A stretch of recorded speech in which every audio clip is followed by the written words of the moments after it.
সম্প্রচার বন্ধ করা যাবে না। অতীতের বাংলাদেশ আর আগামীর বাংলাদেশ একই রকম হলে সেটি আমরা মেনে নিব না। আমরা চাই নতুন বাংলাদেশ। আগামীতে জাতীয় সংসদ নির্বাচনে কোন দুর্নীতিবাজ অংশগ্রহণ করতে পারবে না, অংশগ্রহণ করতে পারবে না, কোন হত্যাকারী অংশ নিতে পারবে না। আগামীতে জাতীয় সংসদে অংশ নেবে যাদের ফ্রেশ ইমেজ রয়েছে, যারা জনগণের কল্যাণে কাজ করে।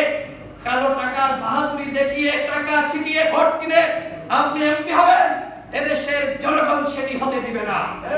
আমরা রক্ত দিয়ে এদেশ স্বাধীন করেছি। সুতরাং আপনি আবার ক্ষমতায় এসে আপনি আবার একই কর্মযোগ্য করবেন। আমরা ৭১-এ রক্ত দিলাম, ৯০-এ রক্ত দিলাম, আমরা ৭-৮-এ রক্ত দিলাম, আমরা ২৪-এ রক্ত দিলাম, আবার সামনে রক্ত দিব। বারবার কি আন্দোলন করে বেড়াবো? এটি আমরা করতে রাজি নয়।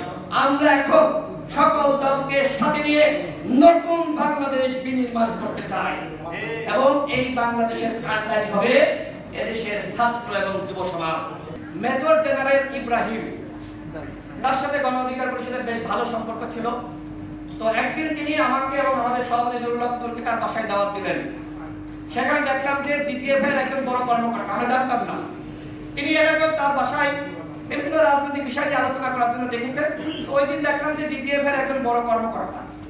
আমি এবং আমাদের সভাপতি নুরুল হক নুর এই বিষয়টি দেখে আমরা বিব্রত হয়ে গেলাম যে তিনি আমাদেরকে এইভাবে একজন ডিজিএফ এর কর্মকর্তার সামনে কেন ডাকলেন। হঠাৎ করে আমাদেরকে বলা হলো যে নির্বাচনে যেতে হবে। আমরা ওই ডিজিএফআই কর্মকর্তার সামনেই বললাম যে আমরা নির্বাচনে অংশ নিতে পারবো না।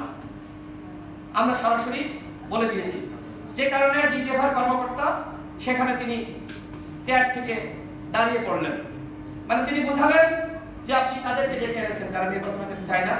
ইব্রাহিম ভাই তাকে বোঝানোর চেষ্টা করলেন। দেখেন, আজকে ইব্রাহিম ভাই নির্বাচনে গিয়েছিল, আমরা তরুণ নেতৃবৃন্দ আমরা নির্বাচনে অংশ নিই না।